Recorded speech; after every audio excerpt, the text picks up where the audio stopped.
প্রিয় বন্ধুরা, আমরা তুরস্কের কাছাকাছি অবস্থিত তুরস্কের ডিরাম্বাতে রয়েছে। আমাদের পায়ের নিচে এখন পৃথিবীর সবচেয়ে বড় ভূগর্ভস্থ শহর। চলুন ভিতরে যাই।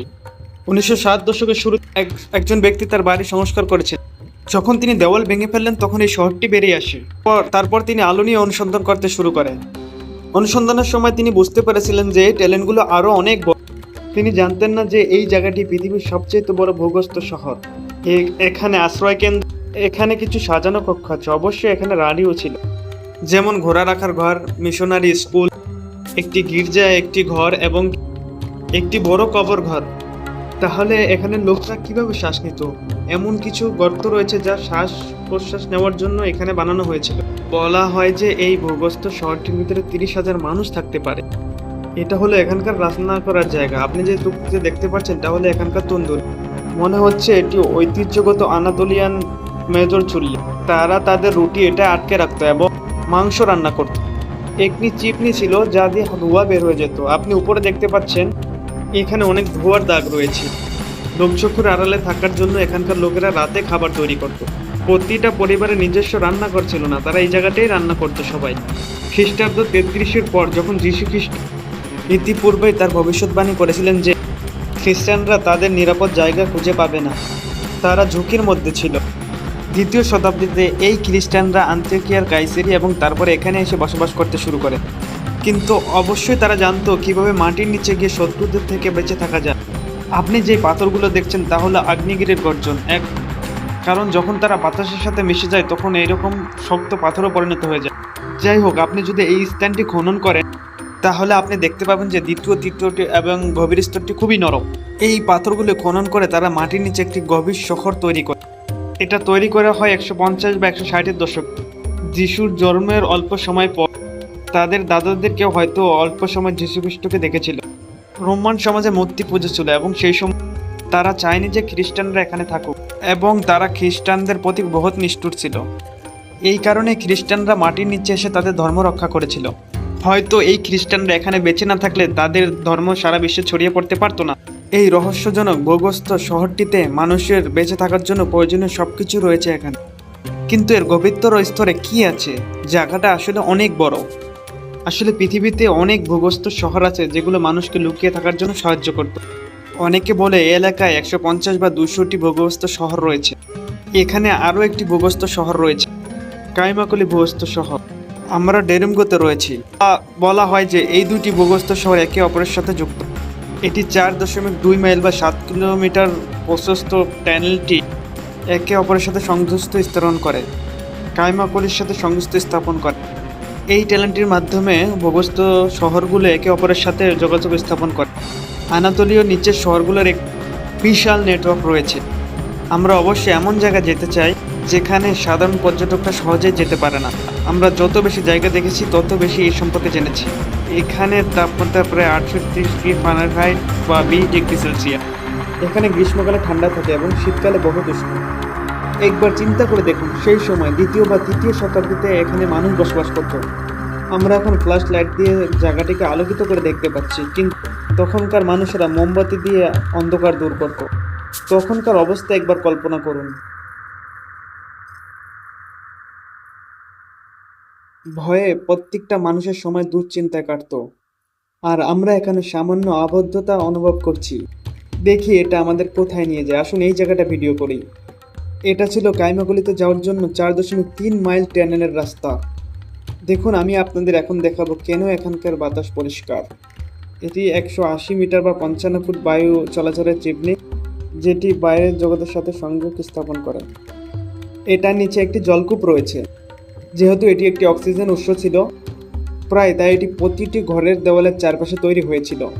এখানকার বাসিন্দারা পানি পান করতেন এবং কিছু তাজা বাতাস গ্রহণ করতেন। শত্রু থেকে বেঁচে থাকার জন্য বায়ু চলাচল যাতে বন্ধ না হয়ে যায় সেজন্য তারা এগুলো তৈরি করেছিল। ভূগর্ভস্থ শহরটির গভীরতা প্রায় 280 ফুট বা 85 মিটার। আধুনিক বিল্ডিংগুলোতে একটি সাধারণ বাসস্থান 2.5 মিটার এবং বাসস্থানগুলোর দেওয়ালের পুরো 1.5 মিটার। আপনি যদি প্রতিটা ফ্লোরের মোট উচ্চতা 5 মিটার গড়ে হিসাব করেন তাহলে আপনি এই জায়গাটা 17 তলা থেকে অনেক উঁচু বিল্ডিং ভাবতে পারেন, যা মাটির নিচে নির্মাণ করা হয়েছিল। যেহেতু এইখানে মাটিতে পাথরের প্রচলনটা অনেক বেশি, তাই মাটির নিচে মাত্র 8টি তলা রয়েছে। এখানকার টানেলগুলো বেশিরভাগ সরু করা তৈরি করা হয়েছে, যাতে শত্রুরা ভিতরে আসতে না পারে। মানে দেখুন, একজন সাধারণ সৈন্য এখান দিয়ে যেতে পারবে না। এখানে একটি স্লাইডিং দরজা রয়েছে, এটি পুরানো উদ্যানের সময় মেরামত করা হয়েছিল। শত্রু এলে তারা চতুর্থ তলায় চলে যেত এবং এই দরজাটি বন্ধ করে দিত। টেলেনের আড়াআড়ি উচ্চতা 8 ফুট বা 2.5 মিটার, তবে আপনি দেখতে পাবেন এটি আরও সরু হয়ে যাচ্ছে। আমরা চতুর্থ তলায় পৌঁছে গেছি। এখানে যোগাযোগ করার জন্য একটি গর্ত রয়েছে। এই গর্তগুলো 10 ইঞ্চি বা 25 সেন্টিমিটার পর্যন্ত হয়ে থাকে। এটি যোগাযোগ করার জন্য বানানো হয়েছে। এটি এক ফ্লোর থেকে আরেক ফ্লোর যোগাযোগ করার জন্য একটি রাস্তা। এখন আমরা একটা সরু টানেলের মধ্যে দিয়ে যাব, যা আমাদের 7 তলায় নিয়ে যাবে বা -7 তলায় নিয়ে যাবে। আমাদের খুব সাবধানে হাঁটা উচিত যাতে আমরা পড়ে না যাই। আপনারা এখানে ছোট ছোট রুম দেখতে পাচ্ছেন, আর একটা স্লাইডিং দরজাও রয়েছে। আমি একটা জিনিস দেখাতে চাই, এখানে একটি ছোট ঘর রয়েছে।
আরও ভিডিও পাওয়ার জন্য সবাই চ্যানেলটি সাবস্ক্রাইব এবং লাইক শেয়ার করে দিন।